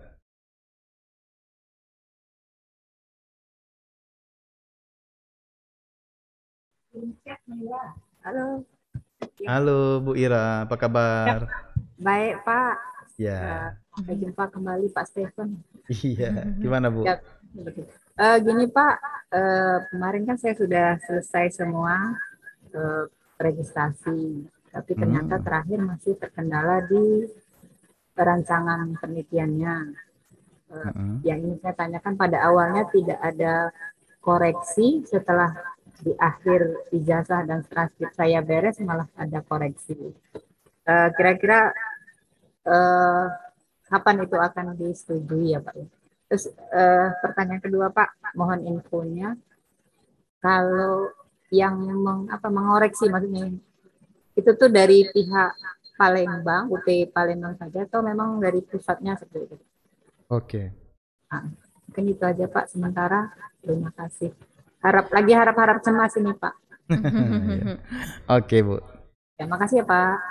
Sama-sama Bu. Langsung ke mungkin Kapten Musa Ackerman. Iya. Silakan Pak. Pak Musa masih stay? Kapten. Assalamualaikum warahmatullahi wabarakatuh, Bu. Waalaikumsalam warahmatullahi wabarakatuh. Ya. Ini Pak, saya dari Kota Lubuk Linggau. Kami kan mau konfirmasi, ini kami baru dapat informasi kalau udah pembukaan, Pak. Jadi teman-teman ini mau nanya ini untuk tahap 2 ini, Pak, kira-kira tanggal berapa, Pak ya? Itu yang Pak, yang pertama, Pak ya. Ya. Untuk yang kedua, Pak, masalah perkuliahannya itu saya juga alumni UT, Pak. Alumni UT angkatan pertama dari Pokja Lubuk Linggau. Untuk perkuliahan S2-nya sama dengan S1 itu Pak, apa 8 kali pertemuan atau gimana itu? Oke. Nah, terus yang ketiga itu apakah kita ujian TOEFL nanti mempengaruhi kelulusan Pak ya? Seandainya kita gagal di TOEFL-nya itu tindak lanjutnya gimana Pak? Oke. Nah, itu aja Pak ya. Terima kasih Pak, Ibu. Ya, sama-sama. Baik, langsung dijawab Pak Stephen atau gimana? Boleh, langsung jawab ya. Iya. Penanya pertama itu dari Pak Lekat. Oke, Pak Lekat ini saudara kita yang sangat membantu proses rekrutmen mahasiswa ya. Betul. Ya, oke. Pak Lekat, untuk S3 memang sudah ada di Universitas Terbuka. Betul, baru 2 UPBJJ yang terdaftar di aplikasi SIA ya. Karena ada UPBJJ Serang, satu lagi saya lupa UPBJJ Jakarta apa Batam, lupa saya. Nah, namun untuk S3 ini Pak, bisa diikuti tesnya itu di UPBJJ Palembang juga. Jadi nanti proses admisinya boleh Pak Lekat dan kawan-kawan daftar di salah satu UPBJJ tersebut, misalnya Serang atau Batam. Namun tesnya nanti di sini Pak. Kan dia pertama tes tertulis, kemudian lanjut kalau dia lulus ada beberapa tahap yang harus dilewati. Terakhir ada tes wawancara. Nah, kami kemarin pernah menguji calon mahasiswa doktor yang ada di Palembang. 1 orang apa 2 orang, saya lupa kemarin itu. Nah, wawancara itu dilakukan seperti ini Pak, lewat Zoom atau aplikasi seperti ini, langsung dengan program dari teman-teman PPS di pusat ya, program doktoral yang ada di pusat. Kalau doktor administrasi publik itu dengan Bu Ruliati kalau nggak salah. Kalau yang untuk doktor ilmu manajemen itu dengan Pak Andriansyah. Nah, jadi bisa Pak, walaupun di aplikasi itu masih Serang dan Batam tertulis ya, karena ini secara teknis saja mungkin karena untuk merubah modular seluruh bagian registrasi itu agak susah, maka kita tetap didaftarkan di salah satu UPBJJ tersebut. Layanannya nanti dilakukan di UPBJJ terdekat dengan domisili. Mungkin itu Pak Lekat. Nah, kalau memang sudah ada teman-teman dari sana yang berminat untuk melanjutkan doktoral, ya kita persilahkan nanti, karena ini masih ada tahap kedua dan selanjutnya. Mungkin Pak Lekat juga bisa melanjutkan ya. Ini karena Pak Lekat ini sering ngobrol dengan kita, ini mau melanjutkan ke doktoral juga katanya gitu. Betul. Itu Pak Lekat. Apakah ada pertanyaan sambungan Pak Lekat? Atau sudah cukup jelas? Oke, sudah ada jempol itu berarti sudah jelas. Sudah lanjut jelas ya. Fiska. Nah, ini menarik ya. PAUD memang sudah banyak yang bertanya nih Kak. Apakah nanti ada S2-nya juga seperti teman-teman PGSD?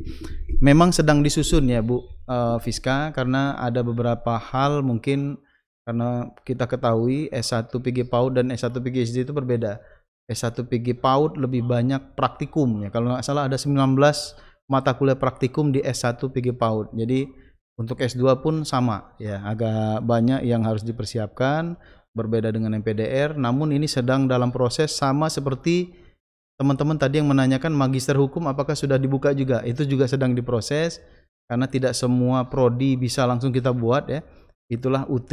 UT itu kalau sudah diizinkan membuka prodi belum langsung dibuka ya. Dia harus menyiapkan bahan yang mendukung kegiatan pembelajarannya nanti, karena kita menerapkan skema pendidikan tinggi terbuka dan jarak jauh. Jadi tidak sembarangan langsung buka. Yang penting ada dulu mahasiswa, itu nggak bisa seperti di UT ya.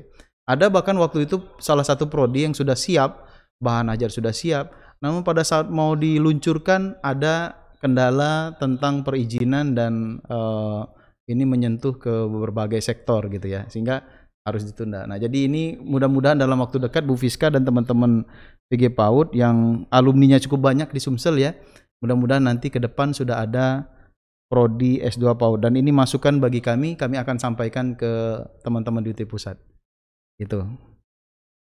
Atau mungkin dari Bu Direktur ada tambahan terkait kebijakan ini.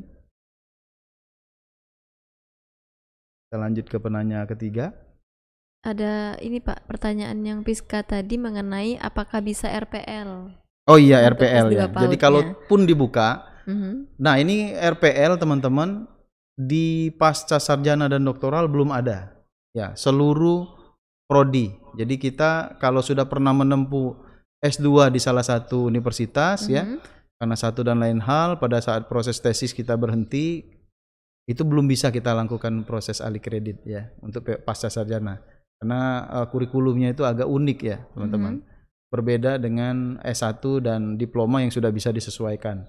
Jadi belum ada RPL, baik itu RPL sesama perkuliahan atau RPL pengalaman belajar ya, pengalaman magang, atau itu belum bisa kita gunakan untuk pasca sarjana. Jadi mulainya dari nol seperti salah satu SPBU ya, mulai dari nol. Mulai dari nol. Oke. Selanjutnya pertanyaan dari Ibu Ira Mailina, Pak. Oke, Bu Ira ini kalau nggak salah bertanya tentang terkendala sudah selesai registrasi. Tadi ada yang lupa, begitu dia-upload malah rancangan penelitiannya dikoreksi. Bu, memang rancangan penelitian itu akan dikoreksi, Bu, oleh teman-teman di UT Pusat sesuai prodinya. Apa guna proses koreksi ini? Ini untuk mengetahui apakah nanti pada saat dilaksanakan perkuliahan, ini mahasiswanya sudah paling tidak mengetahui konsep-konsep dasar dari prodi yang dia ikuti gitu kan. Mengukurnya dari karya ilmiah yang dia buat atau rancangan penelitian yang sudah dia buat. Jadi apakah nanti ada lulus atau tidak? Ya mungkin ini bagian nanti dia akan digabung dengan proses tesnya ya nanti.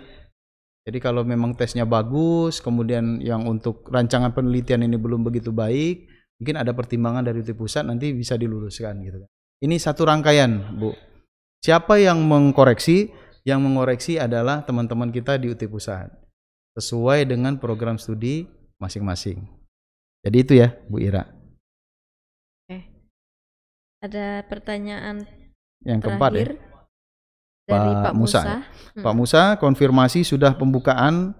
Ya, tahap kedua kapan? Mungkin nanti akan dilanjutkan di media sosial nanti informasinya ya, karena sampai sekarang ini jadwal resminya belum dikeluarkan oleh PPS. Kami akan konfirmasi lagi karena kita sudah memperpanjang 2 kali nih penerimaan PPS ya. Yang untuk tahap 2 memang belum diumumkan secara resmi karena kemarin itu ada pergeseran jadwal, bahkan ini sudah bergeser lagi ya Malik ya. Kemarin kita sudah posting di media sosial sampai tanggal 24 Oktober ini sudah perpanjangan yang kedua kalau tidak salah. Nanti kita akan informasikan lagi Pak Musa dan teman-teman, kalau memang mau daftar sekarang nih masih ada waktu nih sampai hari Senin kalau tidak salah. Jadi untuk berkasnya bisa disiapkan. Kemudian ada pertanyaan masalah perkuliahan apakah sama dengan S1? Tentu saja berbeda, Pak. Kalau S1 itu tutorial adalah bantuan belajar, yang menentukan adalah nanti UAS dan grading nilai akhir. Tapi kalau di PPS, tutorial itu juga wajib ya. Kalau teman-teman mengambil layanan dengan kelas reguler, maka ada penilaian dari TTM, kemudian ada penilaian dari Tuton atau tutorial online, kemudian yang terakhir ujian akhir semester. Jadi ada 3 penilaian. Ya, kalau teman-teman mengambil kelas fully online yang bukan reguler, yang individu ya, itu ada 2 penilaian. Pertama tutorial online 60%, kemudian 40%-nya diambil dari ujian. Jadi wajib ya. Kalau di S1 itu tidak wajib, kalau di sini wajib.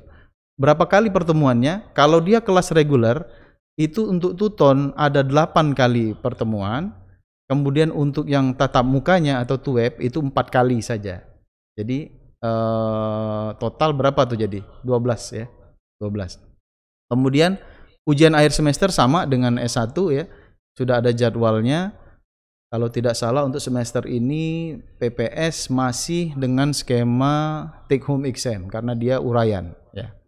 Jadi mudah-mudahan nanti informasi lebih lengkap setelah teman-teman ikut tes. Nanti kita akan adakan lagi OSMB, informasi tentang dasar-dasar perkuliahan nanti akan kita jelaskan lagi lebih rinci ya teman-teman gitu. Nah, ada pertanyaan satu lagi Pak di kolom chat. Ya, oh iya, Pak Musa tadi ada bertanya tentang ujian TOEFL. Tadi sudah disinggung Bu Direktur ya. Nanti mungkin Bu Direktur bisa menguatkan lagi. TOEFL ini teman-teman masih bisa dinegosiasikan kalau kita tidak lulus ya. Kalau teman-teman sudah mengantungi nilai TOEFL tadi dijelaskan Pak Wahyu, tidak usah lagi ikut tes bahasa Inggris ya. Karena bisa dilihat dari sana asal TOEFL-nya dari tempat yang lembaga bahasa yang kredibel. Kemudian yang kedua masa berlakunya itu masih ada gitu ya. Nah, tapi kalau dia tidak punya bagaimana Pak? Maka ikut tes bahasa Inggris. Tes bahasa Inggris ini kalau tidak lulus, kalau tidak salah itu masih bisa di negosiasikan. Nanti saya coba tanyakan lagi ke teman-teman di pusat, karena kadang-kadang yang bahasa Inggris ini kayaknya yang menjadi momok nih kalau tes gitu ya. Nanti kita akan usahakan untuk ditanyakan. Dan jangan khawatir teman-teman, kita nanti kalau sudah proses admisi ini selesai, akan ada, tadi disebutkan Bu Direktur sudah disinggung di awal, kita akan buat semacam coaching klinik ya, menghadapi tes ujian masuk admisi S2 ini. Kami pernah melakukan itu untuk teman-teman yang ada di Sekayu dan teman-teman yang ada di Pagar Alam. Alhamdulillah yang tidak lulus itu hanya 1 atau 2 orang gitu ya. Nah, mudah-mudahan ini kita bisa inisiasi lagi. Kami akan minta bantuan dengan teman-teman di PPS Pusat, dan yang dari FKIP juga akan kita minta bantuan. Mungkin itu jawabannya. Satu pertanyaan lagi ya Pak ya di boleh, kolom boleh, chat boleh. ini. Izin bertanya Pak, menurut penjelasan Bapak tadi untuk biaya kuliahnya 7 juta untuk yang full online. Sedangkan yang untuk reguler itu 9 juta. Tapi menurut katalog UT, uang kuliah berdasarkan wilayah tipe A dan tipe B. Dan Palembang itu termasuk tipe B, yaitu 9 juta. Jadi yang mana yang benar Pak? Ya, memang pertanyaan seputar biaya ini kemarin itu saya tidak mau bingung ya dengan istilah tipe A dan tipe B ya. Makanya saya buat itu kelas reguler dan kelas fully online. Nah, memang untuk tipe A itu kami sudah konfirmasi ke teman-teman di UT Pusat. Tipe A itu ternyata untuk UPBJJ yang ada di kawasan Pulau Jawa.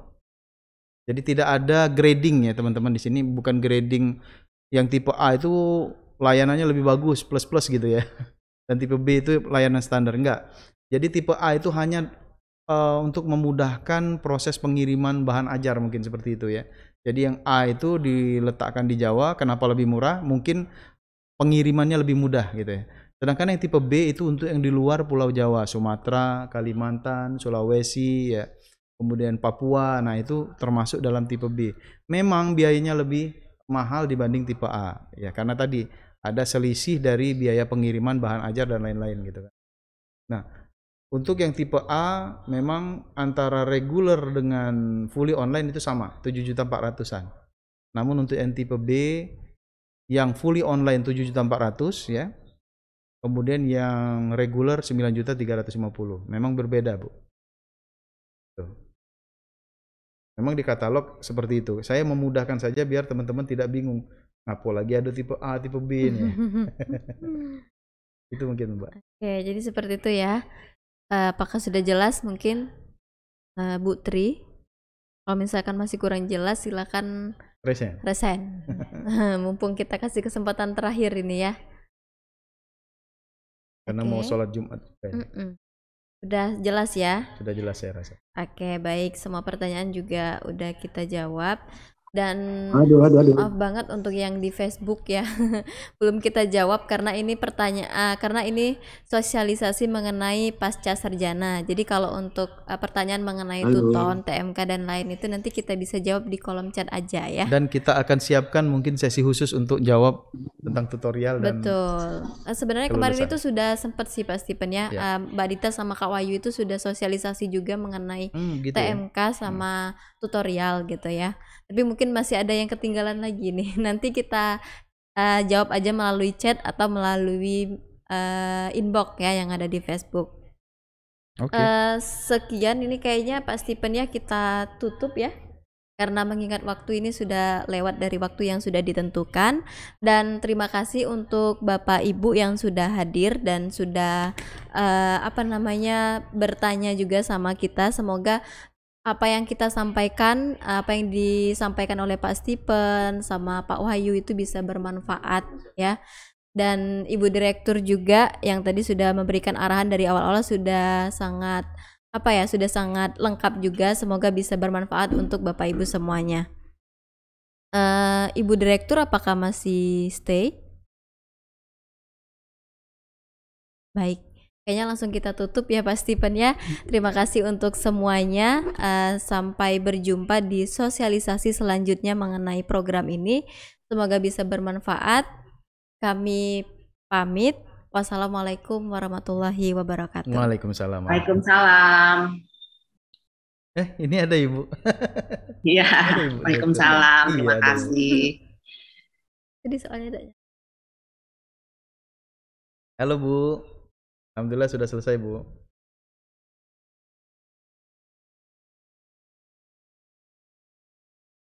Izin pamit ya Bapak Ibu. Sampai jumpa di lain kesempatan. Nanti silakan dilanjutkan. Tadi sudah saya share grup WA-nya. Mungkin teman-teman bisa gabung di sana. Terima kasih. Wassalamualaikum warahmatullahi wabarakatuh.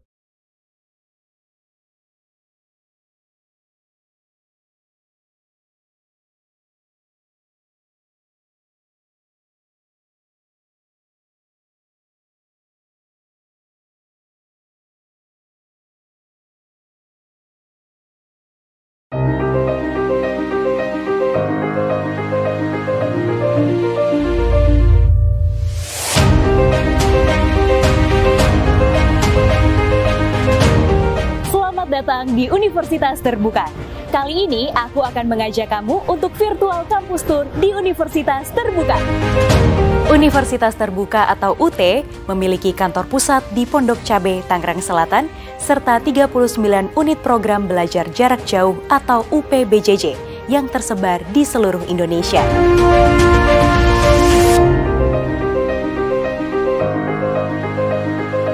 Dalam rangka mendukung layanan kepada mahasiswa, berbagai sarana dan prasarana dibangun dan terus ditingkatkan kualitasnya. Ayo kita mulai!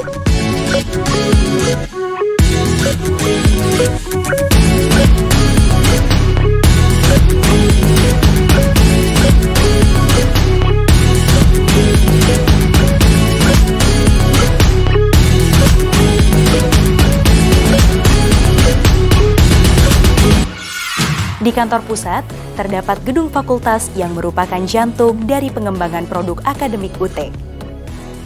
Gedung fakultas telah dilengkapi dengan sarana dan prasarana untuk mendukung kenyamanan bekerja. Terdapat 4 fakultas di Universitas Terbuka dan 1 sekolah pasca sarjana.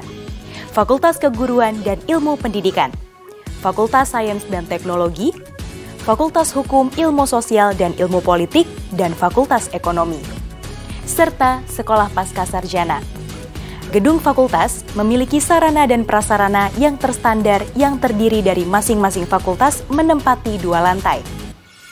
1 lantai diperuntukkan untuk ruang layanan mahasiswa, ruang konsultasi mahasiswa, ruang dekan, ruang wakil dekan, ruang kepala bagian tata usaha, ruang tenaga kependidikan, dan ruang sidang. Ruang sidang dilengkapi dengan fasilitas video conference yang digunakan untuk rapat koordinasi dengan dosen yang tersebar di UPBJJ, serta ujian sidang untuk mahasiswa pasca sarjana. Ruang dosen menempati 1 lantai yang terdiri dari ruang sidang, ruang dosen, ruang ketua jurusan, dan ruang ketua program studi. Masing-masing lantai dilengkapi dengan ruang makan, musola, dan toilet yang nyaman dan bersih. Masing-masing dosen dan tenaga kependidikan memiliki kubikel sebagai ruang kerja. Kubikel ini berukuran 2 x 1,5 meter. Setiap kubikel dilengkapi dengan komputer yang telah terinstal Microsoft 365 yang berlisensi. Untuk mendukung layanan kepada mahasiswa, Universitas Terbuka juga memiliki beberapa sarana dan prasarana pendukung sebagai berikut.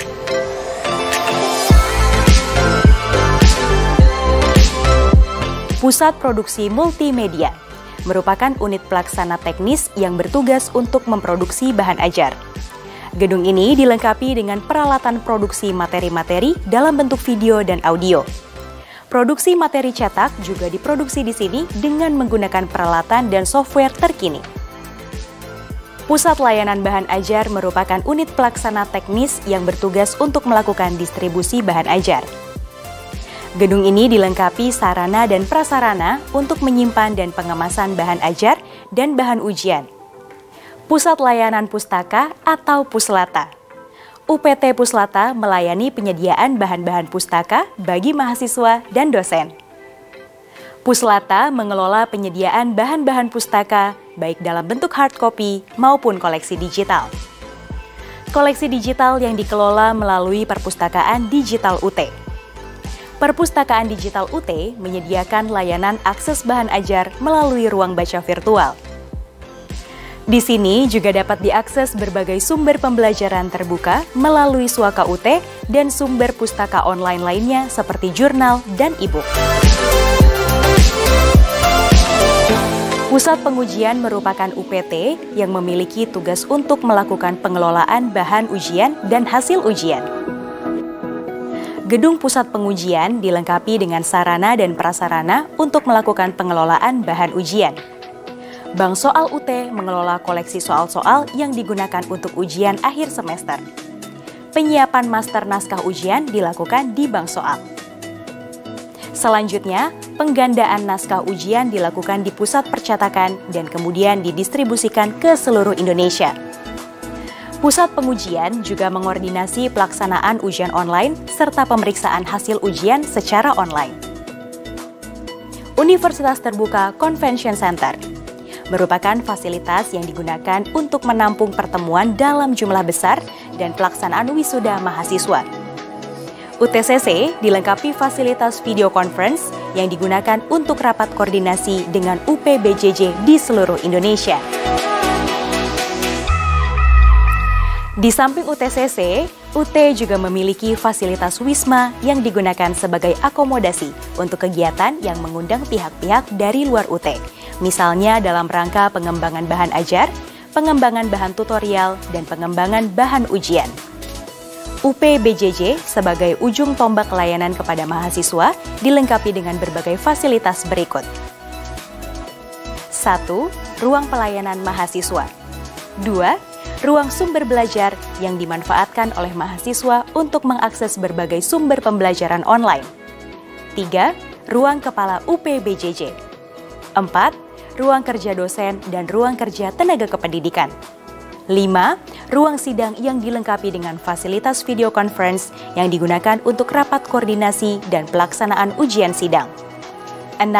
Ruang tutorial yang disediakan untuk memfasilitasi tutorial tatap muka yang dilaksanakan di UPBJJ. Dan 7. Ruang ujian online.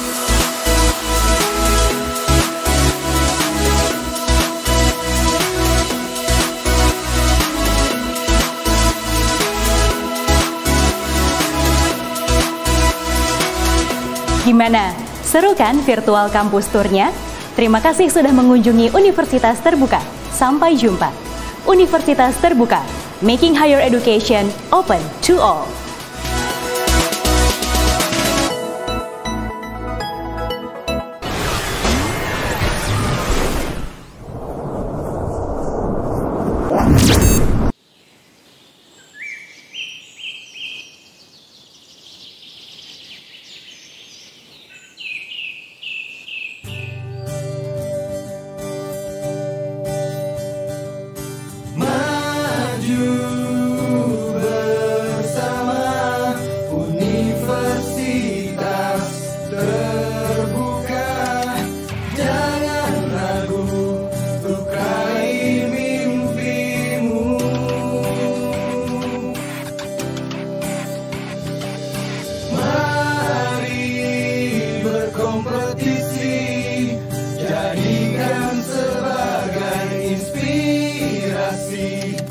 Jangan sanksi